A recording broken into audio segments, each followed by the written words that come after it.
the host and guests only. In no way do they represent the views, positions, or opinions expressed or implied of WGSO 990 AM or North Shore Radio Incorporated. That's right. I am dangerous. He's awake, not woke. We don't need a bunch of cats in here. Yeah, be a dog. We don't need no meows. We don't need no cats. We need more dogs. He may be small in stature, but he's big on opinion. Welcome to the Kristian Garic Show. Wait till they get a load of me. He's a patriot, a Marine, Semper Fi. Jump in the fighting hole with Kristian at 504-556-9696. And now, here's Kristian. Hello and welcome to the Kristian Garic Show. I am Drew Robinson. I am standing in for Kristian today. Welcome to the second hour of the show. It's Wednesday, February 19th. We've got a lot to talk about. We have been going for the past hour. In case you're just joining us, I typically join Kristian because of his gracious invitation every Friday and joining the conversation with him. I also have the Coach Rob Show on WGSO every Saturday at noon, and I have a podcast that is called Take It to the House. It is generally about sports and not only the college and pro sports going on in the world, but it is a show that does interviews and talks a lot to coaches and parents of teenage athletes and sort of the process of how we are getting these young people converted into responsible adults, and athletics is a fine way to do that. But on the Coach Rob Show, I typically talk about how I look at the world through the lens of faith, family, and football, and that's just because that's what I know. That's the worldview that I have. I see the world through the lens of Christianity. I have sort of found my path with Christianity because of being cornered, honestly. That I think my road to Christianity was I grew up in a Christian home, but in terms of making the Christian faith my own, I think it's because I found that there was no other reasonable way to turn. I felt like life kind of got me cornered, and the only way out was grasping gratefully onto the grace that God shows us as fallen people through the grace of Jesus. It's the only religion, by the way, if you didn't know this, that doesn't say that you have to do anything to earn God's favor. It says that Jesus has done that for you. We are just simply to live in response to that grace. But I'm also a family man and have been married and had 3 grown kids now for over 30 years. And for almost 30 years, I've been coaching football and basketball and other high school sports in about 4 other states, including Louisiana, which is how I originally got to know Kristian and a lot of folks in the South Louisiana area. But I live in Nashville, Tennessee now, and I am thrilled to be with you today. But what's going on in the world right now, there's something that was probably the biggest event of the weekend, which was JD Vance's speech in Munich. There was a Munich security conference. JD Vance gave a speech. A lot of people who loved it talked about how it reminded them of Winston Churchill and reminded them of Ronald Reagan.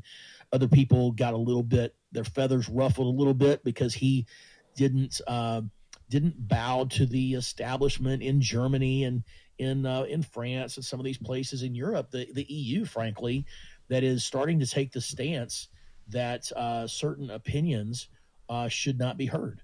And it is a fascinating thing. And it led to a conversation with the new Secretary of State, Marco Rubio, who appeared on CBS. He was interviewed by Margaret Brennan, and by now you've probably heard of this. But in response to one of the questions, Margaret Brennan alluded to the fact that a lot of the Europeans were irritated by Vance's words because he basically said, you're not aligning with values if you're not going to pay attention to the voters and you're not going to allow people to express an opinion that's different from the party line. And then Rubio said this. He said, and this is quoting from CBS.com, he says, why would our allies or anybody be irritated by free speech and by someone giving their opinion? We are, after all, democracies.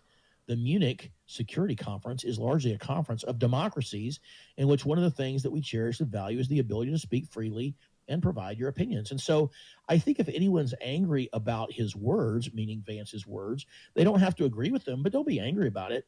And I think that actually makes his point. The fact that they were angry about it makes his point. And Rubio is exactly right.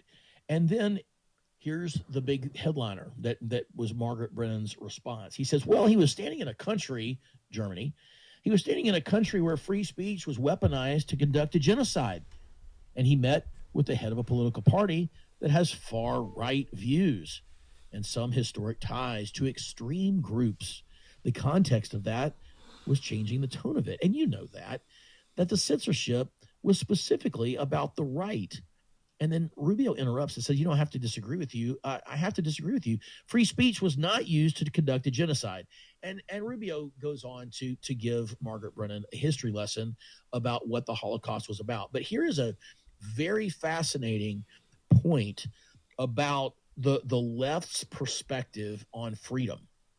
And this is a deep dive into this concept of freedom. And we'll start by looking at the notion of free speech. Okay. Why would Margaret Brennan, and by the way, I don't have her background in front of me, but I looked it up. Margaret Brennan is not a dumb person. Margaret Brennan is very well educated. She may be a lawyer. I'm not certain of graduate degrees that she has, but she is not an underqualified journalist. Now, she seems to be a lib, and she seems to be towing the left's rhetoric. But I think this sort of falls under the category of a belief system that I think is very interesting, because if you believe in democracy, you have to believe in free speech. And I think what is happening right now is the concept of a few words has been threatened by changing definitions and messing with words and what those words mean. I think freedom is one of those. I think free speech is even more narrowly one of those things that has been really sort of messed with. And what Margaret Brennan is clearly letting be known about her belief system, or at least the belief system that she's representing, if this is not her belief individually, there's a belief system that says when you use the word hate as an adjective or as a noun, it tends to be woke. And here's what I mean by that. Hate is a verb. I hate you, right? That's a verb. That's an unfortunate thing for someone to say. I hate you. So-and-so hates so-and-so. They have contempt for that person. We tend to think of hate as the opposite of love, although a lot of people would say complacency or just not caring at all about somebody would be the opposite of love. But when hate is used as an adjective, hate speech. When hate is used as a noun, spreading hate, stop hate, right? That was in the end zone of the NFL, along with end racism. Stop hate, hate speech, hate crime. Why do we have to say that speech is hate speech? Why do we have to say that a crime is a hate crime? If it's a crime, it's a crime. If it's a crime and there was some sort of racism on top of the crime, that crime still needs to be punished. It still needs to be punished. If speech is indicative of racism, then let's call it racism. That you can say something that is a racist thing to say, and then someone else can say, well, that's racist. And maybe it's true, maybe it's not, but you can debate that and say, well, based on what you said, based on what I believe racism is, that is a racist thing to say. Why do we have to put hate in front of it? And the reason is because we want to label certain things that are not easily to define, or they're subjective. They must be subjective. And I'll get to why it has to be subjective in a minute. But it has to be subjective, and we want it to be subjective so that we can start to chip away at free speech. We can start to chip away at freedom. And the only way you chip away at freedom is you expand authoritarianism. You expand totalitarianism.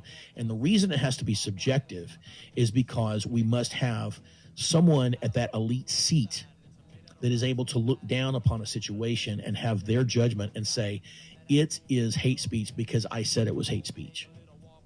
And that's when things start to get really dicey and really dangerous.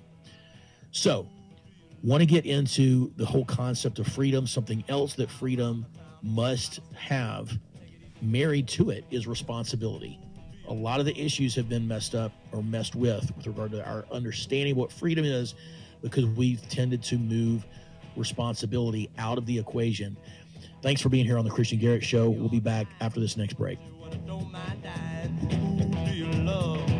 From tires to vehicles.